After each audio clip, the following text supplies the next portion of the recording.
அன்பின் கர்த்தாவே, பாவிகளாகிய எங்களை ரட்சிக்க இந்த குமாரனை சிலுவையிலே பொருத்திய சிலுவைக்கு நன்றி. இந்த குமாரனுக்கு நன்றி. என்னைத்தானே ஒப்பு கொடுத்த இயேசு கிறிஸ்து மகான், எங்கள் கடவுள், எங்கள் இறைவன், எங்கள் கிறிஸ்து, எங்கள் ரட்சகர். நன்றி ஐயா. இந்த வார்த்தைகளை தியானிக்க நாங்கள் உட்கார்ந்திருக்கும் பொழுது அவைகளை ஆசீர்வதித்தாலும் எந்த அளவுக்கு நாங்கள் உண்மை புரிந்து கொள்ள முடியும், அறிந்து கொள்ள முடியும், அது எங்களுக்கு சொல்லித்தாரும். எங்கள் ஞான கண்களை திறந்தரலும் இயேசு சுவாமி. அபிரகாமையும் ஆசீர்வதித்து வழிநடத்தி உயர்த்தும். இந்த ஜெபத்தை எடுக்கணும் நல்ல பிதாவே. ஆமென். ரைட். இன்னைக்கு 9th day and we'll be meditating the 9th parable, chosen parable there. Okay. இது வரைக்கும் நம்ம எட்டு ஓமைகள் பார்த்துருக்கோம். இன்றைக்கி நம்ம பார்க்க போகிறது திராட்சை தோட்டத்தை குத்தகைக்கு விட்ட முதலாளியும் துரோகம் செய்த குத்தகைக்காரர்களும். இதை பேரபிள் ஆஃப் வைன்யார்ட் ஓனர்னு சொல்லுவாங்க, பேரபிள் ஆஃப் டெனன்ட்ஸ் அப்படின்னு சொல்லுவாங்க. ஓகே. ஒரு நிலத்தை குத்தகைக்கு விடுவது என்பது இஸ்ரவேலில் இருந்து வந்த ஒரு வழக்கம். இது நான் உக்ரானக்காரன் ஊமையிலையும் உங்களுக்கு சொல்லி கொடுத்தா இது வழக்கமாக இருக்கும். ஒரு நிலத்தை குத்தகைக்கு விட்டு அவர்கள் ஷேர் கிராப்பிங் அப்படின்னு சொல்லுவோம் நம்ம மாடர்ன் டே டேர்ம்ஸில். அதுக்கான ஷேரை நம்ம அந்த குத்தகைக்கு எடுத்தவங்க கொடுக்கறது அப்படிங்கிறது அந்த காலத்தில் இருந்து வந்த வழக்கம். அது இன்னும் தொடர்ந்துக்கிட்டு இருக்குது. I know sharecroppers in Tamil Nadu. தமிழ்நாட்டில் இந்த மாதிரி குத்தகைக்கு விடுறவங்களை எனக்கு தெரியும். Okay. Close people of mine are having tenants in the land. Okay. So இன்றைக்கி நம்ம பார்க்க போகிற ஓமை 3 ஒற்று நோக்கு சுவிசேஷங்கள் என்று சொல்லக்கூடிய மத்தேயு, மார்க்கு, லூக்கா. இந்த 3 ஒற்று நோக்கு சுவிசேஷம், சினாப்டிக் காஸ்பல் அப்படின்னு சொல்லுவாங்க. அந்த சினாப்டிக் காஸ்பல்லையும் இருக்கிற ஒரு விஷயம். அதனால தான் 3 வசனங்களையும் உங்களுக்கு ஒரு PDF ஃபைலாக அனுப்பி வச்சுருப்பேன் வித் சர்டன் கலர் கோடிங்ஸ். எது எப்படி எது சேர்த்து படிக்கணும் அப்படிங்கிறதுக்காக. அதை நீங்கள் அப்புறமா படிங்க. இன்றைக்கி நம்ம முதல்ல மற்ற இது மட்டும் படிப்போம். மீதி 2 அப்புறமா உங்கள் டைமில் நீங்கள் படிச்சுக்கோங்க. ஓகே. யாராவது ஒருத்தர் மத்தேயுவில் 21ஆம் அதிகாரம் 33லேருந்து கடைசி வசனம் வரைக்கும், மத்தேயு 21:33லேருந்து கடைசி வசனம் வரைக்கும் படிங்க. வேறொரு உவமையை கேளுங்கள். வீட்டில் எஜமான் ஆகிய ஒரு மனுஷன் இருந்தான். அவன் ஒரு திராட்சை தோட்டத்தை உண்டாக்கி அதை சுற்றிலும் வேலி அடைத்து அதில் ஒரு ஆலையை நாட்டி கோபுரத்தையும் கட்டி தோட்டக்காரருக்கு அதை குத்தகையாக விட்டு பிரதேசத்துக்கு போயிருந்தான். கனிகாலம் சமீபித்த போது அதன் கனிகளை வாங்கி கொண்டு வரும்படி தன் ஊழியக்காரரை தோட்டக்காரர் இடத்தில் அனுப்பினான். தோட்டக்காரர் அந்த ஊழியக்காரரை பிடித்து ஒருவனை அடித்து, ஒருவனை கொலை செய்து, ஒருவனை கல் எறிந்து கொன்றார்கள்.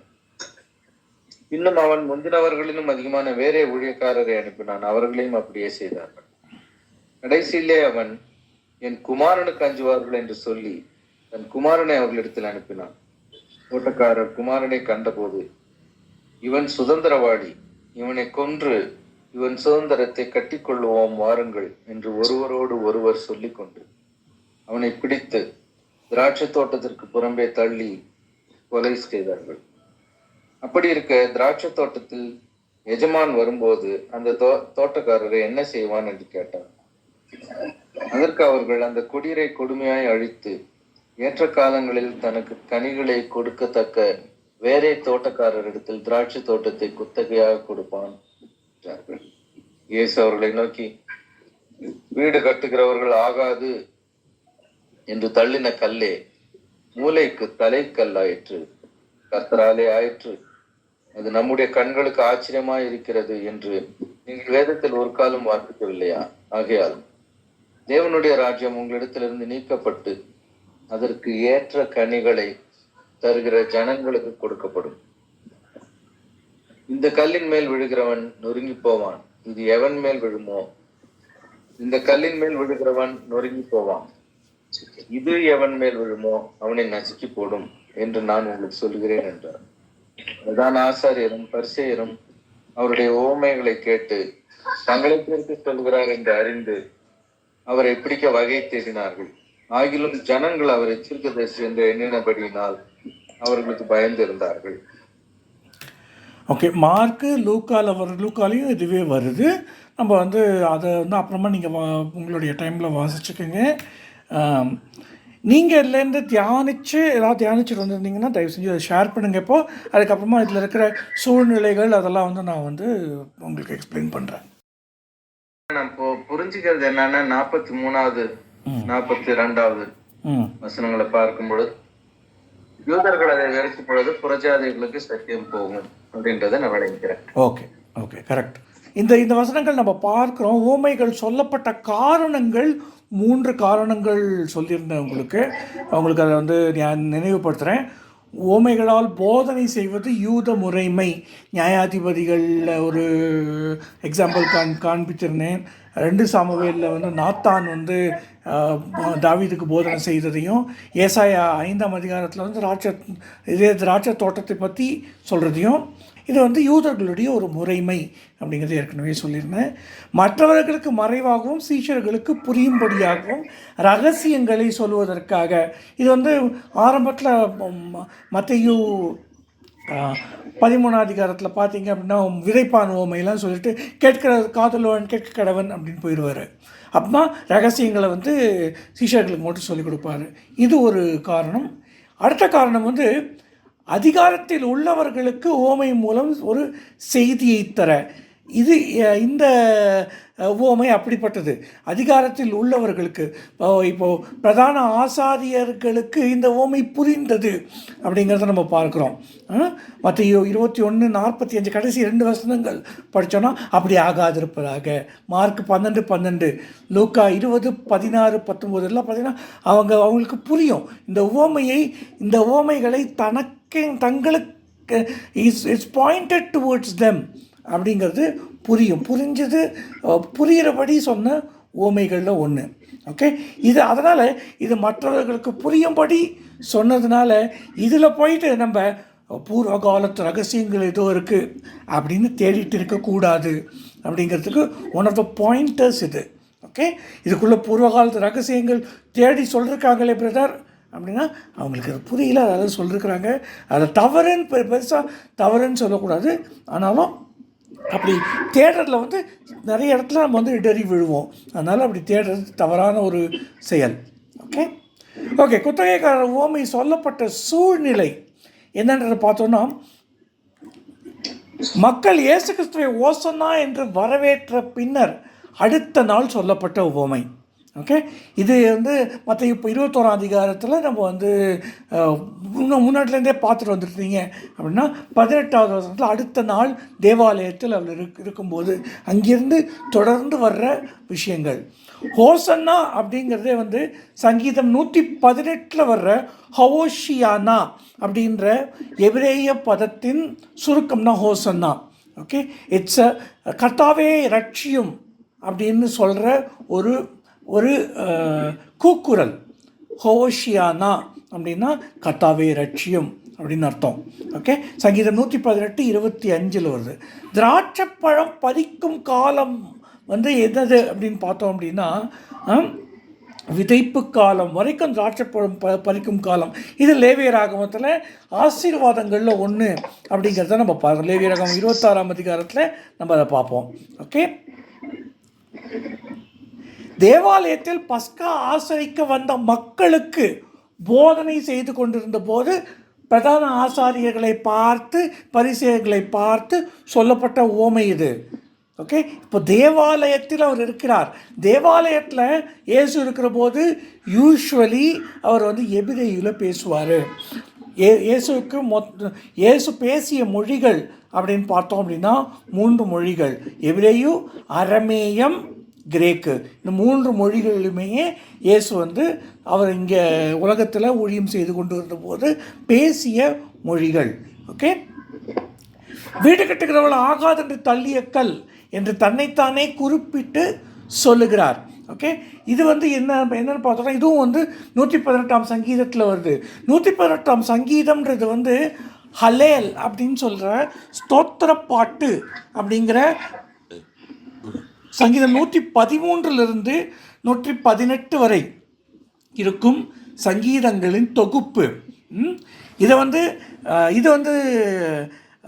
கர்த்தராகிய இயேசு கிறிஸ்து இந்த ஹல்லேல் பாடினார் அப்படிங்கிறதுக்கு நமக்கு மத்தேயு 26:30 மற்றும் மார்க்கு 14:26 இது ரெண்டுத்துலேயும் கடைசி ஆஃப்டர் த லாஸ்ட் சப்பர் இந்த இதுக்கு நடந்ததுக்கு அப்புறமா பாடுறாங்க. அவர்கள் ஸ்தோத்திர பாட்டை பாடின பின்பு அப்படின்னு வரும் இந்த 2 வசனங்களையும். இந்த ஸ்தோத்திர பாட்டு என்ன அப்படின்னு சொல்லிட்டு போய் கொஞ்சம் ஆராய்ச்சி பார்த்தீங்க அப்படின்னா இந்த சங்கீதம் 113 118 வரைக்கும் அது எல்லாமே அல்லேலூயா அல்லேலூயான்னு ஆரம்பிக்கும். ஓகே, அல்லேலூயா அல்லேலூயானே ஆரம்பிக்கும் எல்லா சங்கீதங்களும். அதில் அதுக்கு ஸ்தோத்திர பாடல்கள் அப்படின்னு பேர். பஸ்காவிற்கு வரும் மக்கள் அவர்கள் என்ன பண்ணுவாங்கன்னா மிக்வே அதாவது சீலோவாம் குளத்தில் போயிட்டு அவர்கள் குளித்து விட்டு அவர்கள் மலை ஏறுவார்கள் ஆலயத்தை நோக்கி. ஓகே, அந்த மலை ஏறும் பொழுது பாடக்கூடிய பாடல்கள் 113ஆம் சங்கீதத்தில் 118ஆம் சங்கீதம் வரைக்கும். அதுக்கு அப்புறமா 136ஆம் சங்கீதம் 146ஆம் சங்கீதம் பார்த்தா சாங் ஆஃப் அசென்ட்ஸ்ன்னு இருக்கும், ஆரோகண சங்கீதம்னு இருக்கும். தமிழில் பார்த்தீங்கன்னா மலை ஏறும்போது பாடக்கூடிய சங்கீதங்கள் இவைகள் அப்படிங்கிறத நம்ம புரிஞ்சுக்கணும். ஓகே, ஸோ 118ஆம் சங்கீதம் பாடிக்கிட்டு மக்கள் வந்துக்கிட்டு இருக்கிறாங்க தேவாலயத்துக்கு. அப்போது அவர் வீடு கட்டுகிறவர்கள் ஆகாது என்று தள்ளிய கல்லே மூளைக்கு தலைக்கல் ஆயிற்று என்று நீங்கள் வேதத்தில் ஒரு காலம் வாசிக்கலையா? எப்படி எல்லாரும் பாடிக்கிட்டு வராங்க. அப்போது இதோட அர்த்தம் என்ன? நான் தாண்டா அந்த கல் அப்படின்னு தன்னை குறிப்பிடுவதற்காக சொல்கிற ஒரு காரியமாக இந்த சூழ்நிலையை புரிஞ்சுக்கங்க. எல்லாரும் இந்த அலையில பாடிட்டு வராங்க. பாடிட்டு வரும்போது அந்த கல் நான் தான் அப்படின்னு சொல்கிற அந்த பாட்டை அவரை எடுத்துகிட்டு வராருங்க. ஓகே, சரி, இந்த உவமையை எப்படிலாம் தனித்தனியாக எடுத்து பிரசங்கிக்கக்கூடாது அப்படிங்கிறது ஏன் அப்படின்றத சொல்கிறேன். மூன்றையும் சேர்த்து வச்சு தான் வந்து நம்ம வந்து ஆராய்ச்சி செஞ்சு அதில் இருக்கிற ஒற்றுமைகளில் இருக்கிறதான் நம்ம பார்க்கணும். ஏன்னா லூக்காவில் வந்து 3 முறை ஊழியர்களை அனுப்புகிறார். அது உடனே வந்து 3 முறை எந்த மனுஷனுக்கும் எச்சரிப்பு வரும். இப்படிலாம் வந்து உவமையை வந்து திரித்து போதிக்கக்கூடாது. ஓகே, இன்னொரு இது வந்து என்னென்னா கர்த்தர் கனிகளில் ஒரு பாகத்தை மட்டுமே நம்ம இடத்துலேருந்து எதிர்பார்க்கிறார். அதாவது தசம பாகமோ இல்லை 50%ஓ இல்லை ஒரு பர்டிகுலர் பாகம்தான் வந்து கர்த்தர் வந்து நம்மக்கிட்டேருந்து எதிர்பார்க்கிறார். இதுக்கு வந்து உணரப்பாட்டு 8-12 வரை எடுத்துன்னு வருவாங்க. ஓகே, அதை வந்து இணைவசனமாக சொல்லி நமக்குன்னு ஒன்று கொடுத்துருக்கிறாரு கர்த்தர் அப்படின்னு சொல்லுவாங்க. அதுவும் தவறான ஒரு விளக்கம். ஓகே, பருவ காலத்தில் மட்டுமே ஊழியரை அனுப்புவார். அப்போது பருவகாலம் இன்னும் வரல போல இருக்குது, அதனால தான் நிறைய பேர் ரட்சிக்கப்படாமல் இருக்கிறாங்க. இதுவும் தவறான ஒரு வியாக்கியானம். ஓகே, கர்த்தர் வந்து யோவான் 4ஆம் அதிகாரத்தில் நீங்கள் கண்ணேறிட்டு பாருங்கள், விளைநிலம் அறுவடைக்கு தயாராக உள்ளது, வேலையாட்களோ கொஞ்சம் அப்படின்னால தான் கர்த்தர் சொல்கிறாரு. ஓகே, யூதர்கள் இயேசுவை கொன்றதால் சங்கரிக்கப்படுவார்கள். இந்த ஒரு பாயிண்டை வந்து நிறைய பேர் வந்து தவறாக போதிக்கிறார்கள். ஏன்னா அவர்களை கொலை செய்து கனிகளை தரும் மற்றவர்களுக்கு கொடுப்பான் அல்லவா அப்படின்னு யூதர்கள் முழுமையாக அழிக்கப்படுவார்கள் அப்படின்ற ஒரு பாயிண்டை வந்து நிறைய பேர் போதிப்பாங்க. தவறான போதனை. ஏன் அப்படின்னா நான் ஏற்கனவே வந்து வெளிப்படுத்தின விசேஷத்தில் பார்த்துருக்குறோம். யூதர்கள் எப்படி காக்கப்படுவார்கள் அப்படிங்கிறத வந்து அந்த lady with stars and sun as a crown அது உங்களுக்கு ஏற்கனவே வந்து சொல்லி கொடுத்துருக்குறேன். ஓகே, ஸோ இந்த ஓமையின் கருப்பொருள் என்ன அப்படின்னா, யூத தலைவர்கள் தன்னை கொல்லுவார்கள் என்பதை தீர்க்க தரிசனமாக இயேசு இங்கே உரைக்கிறார். இதுதான் மெயின் கருப்பொருள். மெயின் கருப்பொருளை விட்டுட்டு நம்ம வந்து திராட்சை தோட்டம்ன்றது வந்து இஸ்ரவேலு, திராட்சை ஆலை அப்படின்னு ஒரு இடத்துல வரும், இன்னொரு இடத்துல வந்து கோபுரம் அப்படின்னு இருக்கு. இதெல்லாம் இது சொல்கிறது இந்த கோபுரம் வந்து தேவாலயத்தை குறிக்குது. இதெல்லாம் தேவையில்லாத விஷயம். ஏன்னா அவங்க ஏற்கனவே புரிஞ்சுக்கிட்டதை வந்து நீங்கள் வந்து விளக்கப்படுத்திட்டு இருக்க வேண்டாம். ஓகே ஓகே அதுவரை தெரிந்து கொள்ளுதல் இஸ்ரவேலர்களுக்கு மட்டும்தான் இருந்தது. Okay, they are the chosen nation. இது எங்கே வருது அப்படின்னா உபாகமம் 7ஆம் அதிகாரம் 6லிருந்து 8ஆம் வசனங்கள். யாராவது ஒருத்தர் எடுத்து படிங்க. நீ உன் தேவனாகிய கர்த்தருக்கு பரிசுத்த ஜனம், பூப்பக்கத்தில் உள்ள எல்லா ஜனங்களிலும் உன் தேவனாகிய கர்த்தர் உன்னை தமக்கு சொந்தமாய் இருக்கும்படி தெரிந்து கொண்டார். சகல ஜனங்களிலும் நீங்கள் திரட்சியான ஜனம் என்று கர்த்தர் உங்கள் பேரில் அன்பு வைத்து உங்களை தெரிந்து கொள்ளவில்லை. நீங்கள் சகல ஜனங்களிலும் கொஞ்சமாய் இருந்தீர்கள். கர்த்தர் உங்களில் அன்பு கூர்ந்ததினாலும் உங்கள் பிதாக்களுக்கு இட்ட ஆணையை காக்க வேண்டும் என்பதினாலும் கர்த்தர் பலத்த கையினால் உங்களை புறப்பட பண்ணி அடிமைத்தன வீடாகிய எகிப்து நின்றும் அதன் ராஜாவான பார்வோனின் கையினின்றும் உங்களை மீட்டுக் கொண்டிருந்தார்.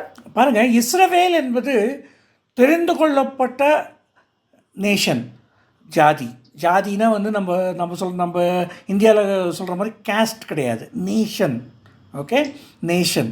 இஸ்ரவேல் என்பது கர்த்தரால் தெரிந்து கொள்ளப்படும். இந்த தெரிந்து கொள்ளுதல் இஸ்ரவேலராகிய யூதர்களிடமிருந்து எல்லா ஜாதியாருக்கும் மாறப்போகிறது என்பதை குறித்து சொல்லப்பட்ட உவமை இது. இதை வந்து இந்த தெரிந்து கொள்ளுதல் வந்து அப்போது இஸ்ரவேலுக்கு மொத்தமாக கிடையாதா அப்படின்றது இல்லை. இஸ்ரவேலர்களும் தெரிந்து கொள்ளப்பட்டவர்களில் தொடர்ந்து இருக்கிறார்கள். ஆனால் அவர்களுக்கு இருதய கடினம் இருக்கும், காலம் நிறைவேறும் வரைக்கும் இருதய கடினம் இருக்கும் அப்படிங்கிறத ரோமர் 11ஆம் அதிகாரத்தை நீங்கள் அப்புறமா போய் தியானித்து பாருங்கள். அப்போ ரொம்ப தெளிவாக பவுல் அதில் விளக்குகிறாரு. அந்தபடியே இஸ்ரவேலர் எல்லாரும் ரட்சிக்கப்படுவார்கள் அப்படிங்கிறாரு. இந்த இஸ்ரவேலர் எல்லாரும் ரட்சிக்கப்படுவது எப்போ அப்படின்னா உபத்திரவ காலத்தில் நடக்கும். உபத்திரவ காலத்தில், மகா உபத்திரவ காலத்தில் நடக்கும். இஸ்ரவேலர் எல்லாரும் இயேசுவை ஏற்றுக்கொண்டு ரட்சிக்கப்படுவார்கள் அப்படிங்கிறத பவுல் தெளிவாக விளக்குகிறார். ஓகே, காலம் நிறைவேறும் வரைக்கும் இஸ்ரவேலுக்கு இதய கடினம் உண்டாகி இருக்கும் அப்படிங்கிறதையும் தெளிவாக பவுல் விளக்குகிறார். அப்போது இதுவரை ஒரே ஒரு நேஷனை மட்டும் சூஸ் பண்ணியிருந்தவர் இப்போது தனக்கென்று கனி கொடுக்கக்கூடிய மக்களை பிரித்து எடுத்து அவர்களிடத்தில் இந்த ராஜ்யத்தை கொடுக்க போகிறார். அந்த ராஜ்யம் உங்களிடத்துலேருந்து தாண்டி போகும் அப்படிங்கிறது தான் இங்கே. ஒன்று அவரை வந்து கொலை செய்வார்கள் அப்படின்ற தீர்க்க தரிசனம், யூத தலைவர்கள் தன்னை ஒப்பு கொடுத்து கொள்வார்கள் அப்படின்ற தீர்க்க தரிசனம். இன்னொன்று தெரிந்து கொள்ளப்படுதல் மாறுது. தெரிந்து கொள்ள chosen, the elect is going to change from one nation to all nations அப்படிங்கிற அந்த கருப்பொருளை வச்சிருக்கிறாரு. ஓகே, இந்த பாட்டில் நம்ம இப்போ வந்து இந்த பேக்ரவுண்டை வச்சுக்கிட்டு நம்ம வந்து வாசித்தோம் அப்படின்னா, ஓகே, இது எப்போ சொல்லப்படுகிறது? பஸ்கா பண்டிகை இன்னும் எக்ஸாக்டாக 4 நாளில் வரப்போகுது. ஓகே, பஸ்கா பண்டிகைக்கு 2 நாள் கழித்து முதற்கனிகளின் பண்டிகை. ஓகே, முதற்கனிகளின் பண்டிகை, அதாவது அறுத்த முதற்கனிகள் வந்து முதல் அரிக்கட்டை எடுத்துகிட்டு வந்து அசைவாட்டும் பண்டிகை நடக்கும் பஸ்காவுக்கு 2 நாள் கழிச்சு. ஓகே, அப்போது திராட்சை பறிப்பு எது வரைக்கும் இருக்கும்? விதைக்கும் காலம் வரைக்கும். அப்போது திராட்சை பழமும் அறுக்கிற காலம் இந்த காலத்தில் சொல்லப்பட்டது. திராட்சை பழத்தை அறுத்து கொண்டு மக்கள் எடுத்து வந்திருப்பாங்க. பஸ்காவுக்கு வந்துட்டு அதை வந்து கர்த்தருடைய சமூகத்தில் அசைவாட்டினதுக்கு அப்புறமா தான் அவங்க புசிக்க முடியும். ஏன்னா first fruits belong to the lord. கர்த்தருக்கானது, முதற்கனிகள் கர்த்தருக்கானது அப்படிங்கிறதால. ஓகே, இந்த நிலைமையில் ஒரு திராட்சை தோட்ட குத்தகைக்கார ஓமையை சொல்லி கர்த்தர், என்னை நீங்கள் தள்ளி விடுவீர்கள், இந்த கல்லை வீடு கட்டுகிறவர்களாகிய நீங்கள் ஆகாதென்று தள்ளி விடுவீர்கள், இது மூளைக்கு தலைக்கல்லாகும் அப்படின்றத சொல்லி ராஜ்யம் உங்களிடத்திலிருந்து பிடுங்கப்பட்டு கனிகள் கொடுக்கும் மக்களிடம் கொடுக்கப்படும் இப்படிங்கிறத சொல்கிறாரு ஆண்டவருங்க. இதுவரைக்கும் இந்த உவமையின் விளக்கம் சொன்னேன். இப்போ நம்மளே ஆராய்ந்து கொள்வோம். கர்த்தருக்கு ஏற்ற கனியை கொடுக்கும் பிள்ளையாக. ஏன்னா நாம் அவர்கிட்டேருந்து குத்தகைக்கு எடுத்திருக்கிறது என்ன அப்படின்னா, எல்லாமே கர்த்தருடையது. நம்ம அனுபவிக்கும் எல்லாமே கர்த்தருடையது. ஒன்று கூட நம்மளோடது கிடையாது. எல்லாமே கர்த்தருடையது. அவருடைய கிருபையினால் நம்ம ரட்சிக்கப்பட்டிருக்கோம். இப்போது நாம் அனுபவிக்கும் ஒவ்வொரு நிமிடமும், ஒவ்வொரு நொடியும், நாம் சுவாசிக்கும் ஒவ்வொரு வினாடியும் கர்த்தருடையவை. நாம் கர்த்தருக்கு ஏற்ற கனிகளை நாம் கொடுத்து கொண்டு இருக்கிறோமா? அதாவது இஸ்ரவேலிலிருந்து பிரித்து நம்ம கொடுத்துருக்காருப்போ நாம் அவருக்கான அந்த ரிட்டர்ன்ஸை கொடுத்துட்ருக்கோமா? அவர் நம்மக்கிட்டேருந்து கனிகளை எதிர்பார்க்கறது கிடையாது. புரிஞ்சுக்கங்க, ரொம்ப நல்லா புரிஞ்சுக்கங்க. ஓகே, ஏன்னா எல்லாமே அவரோடது தான். நீங்கள் கொடுத்தா அவர் பணக்காரர் ஆக போகிறது கிடையாது. நீங்கள் கொடுத்தாதான் அவருக்கு பணம் பொங்க போகிறது கிடையாது. ஆனால் என் பிள்ளை எனக்கு கொடுக்குறான் அப்படின்ற அந்த ஒரு சந்தோஷம், he gives his tithe to me, he gives his offerings to me அப்படின்ற அந்த சந்தோஷம். எப்படி ஒரு சின்ன குழந்தை கிட்டக்க நீங்கள் சாக்லேட் வாங்கி கொடுப்பீங்க. நீங்கள் வாங்கி கொடுத்துட்டு ப்ளீஸ் எனக்கு கொஞ்சம் தான் அப்படின்னு கேட்பீங்க. அது கொடுத்து சாப்பிட்ற போது இருக்கிற சந்தோஷம் இருக்கும் பாருங்கள். நீங்கள் தான் வாங்கி கொடுத்துருக்கீங்க சாக்லேட்டை, நீங்கள் தான் வாங்கி கொடுத்துருக்கீங்க. ஆனால் அதுலேருந்து ஒரு குட்டி பீஸை எடுத்து சாப்பிட்ற போது இருக்கிற அந்த சந்தோஷத்தோடு வேறு எந்த சந்தோஷமும் ஒரு பேரண்ட்டுக்கு இருக்காது. அதே போல் தான் ஆண்டவருக்கு நாம் தர வேண்டிய கனிகள் என்ன? நம்முடைய டைம், நம்முடைய வரங்களை ஒழுங்காக பிரயோகிப்பது, நமக்கு கர்த்தர் கொடுக்கும் பணத்திலிருந்து அவருக்கு எவ்வளவு சேர வேண்டும், ராஜ்யத்தின் விரிவாக்கத்திற்கு நான் என்ன செய்யணும் அப்படின்னு சொல்கிறது, நம்முடைய தாளந்துகளை ராஜ்யத்தின் விரிவாக்கத்திற்காக பயன்படுத்துவது இப்படிங்கிறத நம்ம செய்கிறோமான்றதை யோசித்து பார்ப்போம். இல்லை அப்படின்னா நம்ம இடத்துலேருந்தும் ராஜ்யம் பிடுங்கப்பட்டு கனி கொடுக்குறவங்களுக்கு போயிடுன்றது ஜாக்கிரதை நமக்கும் இருக்கணும். ரொம்ப முக்கியம். கர்த்தர் நான் நாட்டினதையே நான் இடிக்கிறேன் அப்படின்னு ரொம்ப அழகாக எசேக்கியேல் தான் சொல்லிருப்பார். நீ ஏன்டா கொள்ளல் பண்ணுற, நான் நாட்டினதாண்டா நான் இடிக்கிறேன் அப்படிம்பாரு. ஸோ நமக்கு கர்த்தர் கிருபையாய் கொடுத்துருக்கிறார். let us be aware of that, beware of that, and let us be very conscious to give back to the Lord what it is due. எல்லாமே அவரோட தான். மொத்தமாக கொடுக்க முடிஞ்சால் மொத்தமாக கொடுங்க. 24 மணி நேரமும் கர்த்தருடைய வேதத்தில் நீங்கள் தியானிக்கணும் அப்படின்றதற்கு இரவும் பகலும் அவருடைய வேதத்தில் தியானமாக இருக்கிற மனுஷன் பாக்கியவான் அப்படின்னு தான் சங்கீதம் நமக்கு சொல்லிக் கொடுக்குது. So let us be very clear. Let us honour the Lord with our time, riches and our efforts. கர்த்தரை ஆசீர்வதிப்பார். ஜெபம் பண்ணுங்க, நம்ம முடிக்கலாம். ஹல்லேலூயா, ஸ்தோத்திரப்பா. அருமையான இந்த நேரத்துக்காக நன்றி சொல்றப்பா. ஒவ்வொரு வாரமும் இந்த குறிப்பிட்ட நேரத்துல நாங்க ஒன்றாய் கூடி ஒரு வேதத்தை தியானிக்கவும் கற்றுக்கொள்ளவும் கொடுத்திருக்கிற கிருபைகளுக்காக நன்றி சொல்லி துதிக்கிறேன், ஸ்தோத்தரிக்கிறோம்ப்பா. கற்றுக் கொடுத்த சகோதரனும் கேட்ட எங்க ஒவ்வொருவரையும் நீங்க ஆசீர்வதிக்கிறபடினால் நன்றி சொல்றோம்ப்பா. இதனால நாங்கள் மிகுந்த பலனை பெற்றுக்கொள்ள உதவி செய்யுங்க. இம்மட்டும் இதற்காக அப்பா தன்னுடைய நேரத்தை செலவழித்து கற்றுக் கொடுக்கிற சகோதரனுக்காக நன்றி சொல்றோம் அப்பா. இன்னும் மேலும் அவரை வார்த்தையிலே பலப்படுத்தவும், இன்னும் அதிகமாக இந்த காரியத்தை கற்றுக் கொடுக்கவும் ஒப்பு கொடுத்து செபிக்கிறோம்ப்பா. மீதமான இந்த நேரத்தையும் இந்த கரங்களிலே ஒப்பு கொடுக்கணும். ஆசீர்வதிங்க. இயேசுவின் நாமத்தில் செபிக்கிறேன் பிதாவே, ஆமென். என் ஆத்துமாவே கர்த்தரை ஸ்தோத்திரி, என் முழு பரிசுத்தநாமத்தை ஸ்தோத்திரி. என் ஆத்துமாவே கர்த்தரை ஸ்தோத்திரி. கர்த்தர் சேசகலோ. ஆமென், ஆமென்.